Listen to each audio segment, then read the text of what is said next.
Olá! Hoje nesse podcast nós vamos falar sobre educação infantil. A educação infantil, conforme definido pela Lei de Diretrizes e Bases, a LDB, é a primeira etapa da educação básica e tem como objetivo o desenvolvimento integral da criança de 0 a 5 anos, abrangendo aspectos físicos, psicológicos, intelectuais e sociais. A LDB também organiza a educação infantil da seguinte forma: primeiro, em creches de crianças de 0 a 3 anos e pré-escolas para crianças de 4 a 5 anos. Para teóricos como Piaget, essa fase deve permitir que a criança construa conhecimento através de atividades desafiadoras que estimulem seu desenvolvimento natural.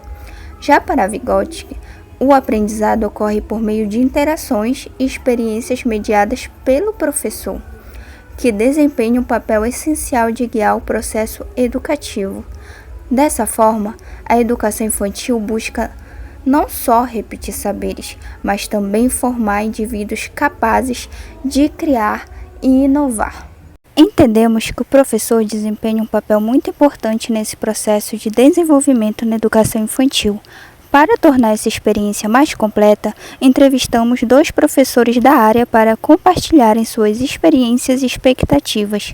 Selecionamos alguns trechos para este episódio, mas você pode ouvi-los na íntegra no link que disponibilizamos. Pode se apresentar para nós? Sim, eu me chamo Ângela Cardoso, moro na Vila de Monte Alegre, no município de São Antônio de Velas.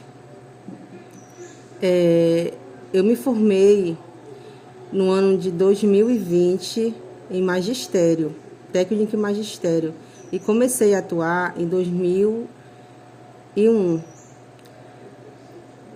E comecei a trabalhar e trabalho até hoje nessa mesma vila, Vila de Monte Alegre, na escola Temístocles Santana Marques, na escola municipal. E eu me formei já a minha formação em nível superior em 2012, na UFPA.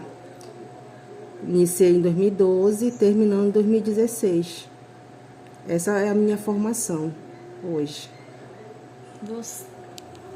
Você sonhava em ser professora da educação infantil? Olha, sonhar não foi um sonho realmente, mas na minha trajetória, né, escolar, na educação infantil, ensino fundamental, eu tinha uma professora, que era a professora Alzira Maciel, aqui da minha localidade, a qual eu me inspirei como professora, que era uma professora muito dedicada, tinha uma dedicação enorme por nós, e eu via assim, essa profissão tão bonita. E ela fazia um trabalho dela com o maior prazer, entendeu? E também era uma aula onde tinham várias didáticas de como trabalhar com a gente, aluno, que não era só aquela coisa de giz e caderno, né? Escrever e a gente aqui também reproduzir no caderno, não. Ela tinha jogos. Foi a qual eu me inspirei. E até hoje foi uma profissão que eu tenho com muito amor. Eu faço com o maior prazer na minha vida, ser professora. Você se sente realizada em sua atuação? Se tivesse oportunidade, escolheria outra função ou profissão? Olha, não. Eu me sinto realizada em ser professora na educação infantil. E não escolheria uma outra profissão, não, porque é uma profissão que eu me identifico. Eu faço por amor mesmo a essa profissão e não me identifico em outra profissão, a não ser professora. Quais foram os maiores desafios que você enfrentou como professora da educação infantil? Olha, foram tantos desafios nessa trajetória de 2001 até hoje. Mas, assim, são inúmeras, né? Mas as quais mais foi um desafio maior, foi trabalhar com as crianças que, no início, é um desafio muito desafiador, que é você conseguir atrair essas crianças para sua sala de aula, porque logo a princípio é um choro, é um desafio também para eles que estão deixando ali aquele lar, a sua casa, a sua mãe, e tá um encontro com novas pessoas. Então é um desafio muito grande, que é uma fase de choro, que quer ficar, não quer entrar em sala de aula. Então você tem que transmitir uma autoconfiança, tanto para a criança quanto para a família. Então é um grande desafio. E também logo no início, quando eu comecei a dar aula, eram em si os materiais didáticos, que eu ainda não tinha, né, aquele manejo de classe, como trabalhar, como enfrentar. Então foi um grande desafio. Aí daí eu comecei também a pegar a experiência, que foi com essa professora que ela me passou vários materiais didáticos, jogos. E daí que já foi o início também para eu começar a melhorar a minha aula. Foi um grande desafio, foi isso. Como você lida com o estresse e a pressão da profissão? Falar em estresse é estressante realmente, mas a gente tem que dar de si, e principalmente a nossa aula se tornar atrativa. Atrativa porque tanto vai ser uma forma de você melhorar a sua prática em sala de aula, né, como profissional, e atrair esses alunos, e você se tornar uma aula interessante. E essa pressão de professor, o que requer é a organização do seu material pedagógico. Você está com seu plano de aula em dia, está com suas tarefas todo em dia, aí não vai se tornar uma pressão assim tão grande, porque você vai estar se organizando. Porque você tem que se organizar tanto profissionalmente como pessoalmente para você poder, né, conseguir dar seguimento na sua profissão ali em sala de aula. O que mais lhe motiva e traz satisfação em seu trabalho? A motivação maior é você ter o reconhecimento como professor e também ser reconhecido. E a motivação maior, tipo assim, é aquela criança lhe tratar bem, ali fora ser reconhecida, olha, a professora, olha, e tanto pelas crianças como os pais, que até hoje, crianças que eu tive lá do início, que hoje já estão até pai de família, mas a gente é reconhecido como um professor. Olha, professora, como vai, professora? Olha, que saudade desse termo da senhora da aula. Então, esse é a maior motivação.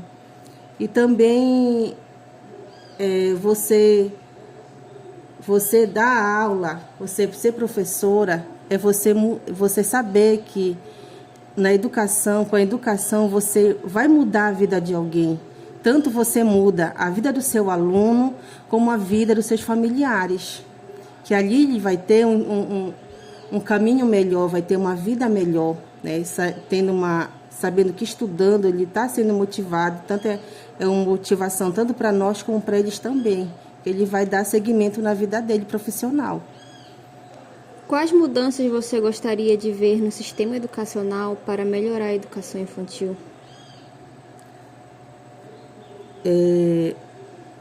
Para ter uma mudança melhor, para ter um sistema educacional melhor, que as autoridades elas olhem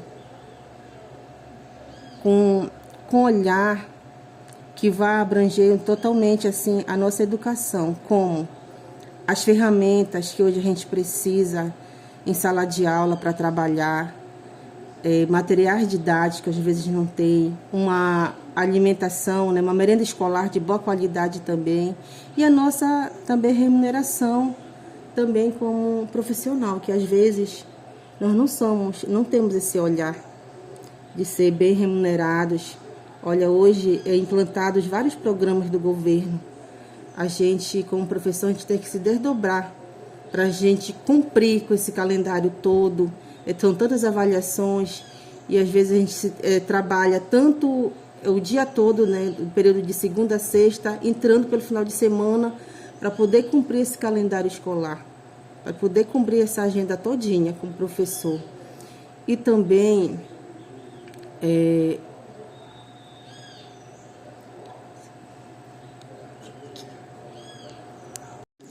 E dando continuidade, é sobre a nossa formação, as formações continuadas, que às vezes é difícil, o município custa muito ofertar. Então, é de suma importância para nós profissionais que a gente esteja sempre, tem que estar sempre atualizado, porque as coisas mudam.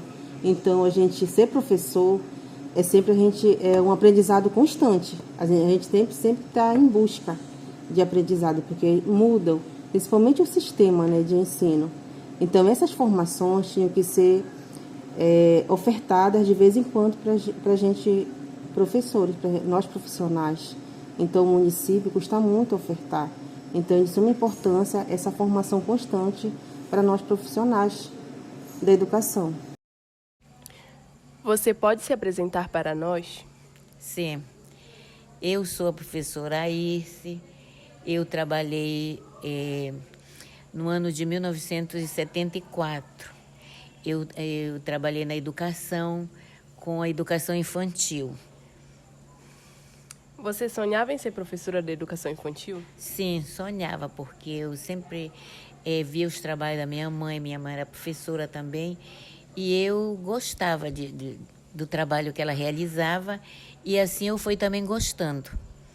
Você se sente realizada em sua atuação? Se tivesse oportunidade, escolheria outra profissão?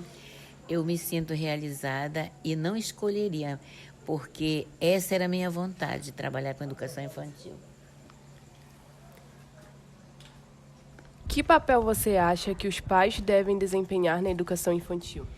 Olha, eu acho que os pais eles têm que dar bastante apoio para os filhos na educação infantil. Quais foram os maiores desafios que você enfrentou como professor da educação infantil? Olha, o maior desafio que eu enfrentei foi que na época que eu trabalhei, as escolas, como sempre até hoje, são muito carentes de material, e que eu senti muita dificuldade, mas mesmo assim eu consegui realizar o meu trabalho. Como você lidava com o estresse e a pressão da profissão? Olha, estresse eu nunca tive, porque foi a profissão que eu escolhi, sempre gostei.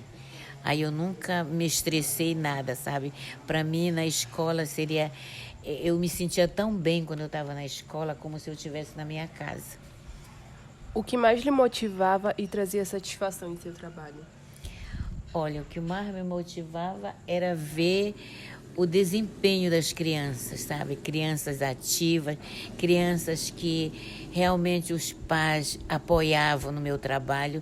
Isso eu me sentia realizada. Quais mudanças você gostaria de ver no sistema educacional para melhorar a educação infantil? Olha, as mudanças que eu gostaria de ver era ver escolas climatizadas, escolas com bastante material escolar, para que os professores possam realizar os seus trabalhos. Vamos começar pelo parágrafo 5º do artigo 31 da Lei nº 12.796, que estabelece a necessidade de expedição de documentação que ateste os processos de desenvolvimento e aprendizagem das crianças. Isso significa que a escola precisa acompanhar de perto cada etapa do crescimento infantil, registrando de forma contínua e detalhada como cada criança evolui. Uma equipe multidisciplinar, composta por psicólogo, assistente social, fonoaudiólogo, terapeuta ocupacional, nutricionista, entre outros, pode enriquecer esse processo com uma visão integrada e especializada. Um dos grandes benefícios é a garantia do desenvolvimento pleno, como prevê a Lei de Diretrizes e Bases da Educação. Com profissionais de diferentes áreas atuando em conjunto, é possível identificar até de maneira mais rápida e precisa quaisquer sinais de dificuldades ou até de possíveis transtornos ou deficiências. Isso favorece a intervenção precoce, o que faz toda a diferença para o futuro escolar e social das crianças.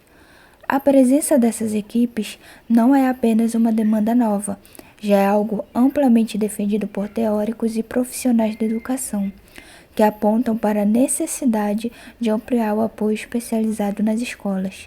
Além disso, a Lei nº 13.935 de 2019 reforça essa proposta ao prever a obrigatoriedade de serviços de psicologia e assistência social nas redes públicas de educação básica.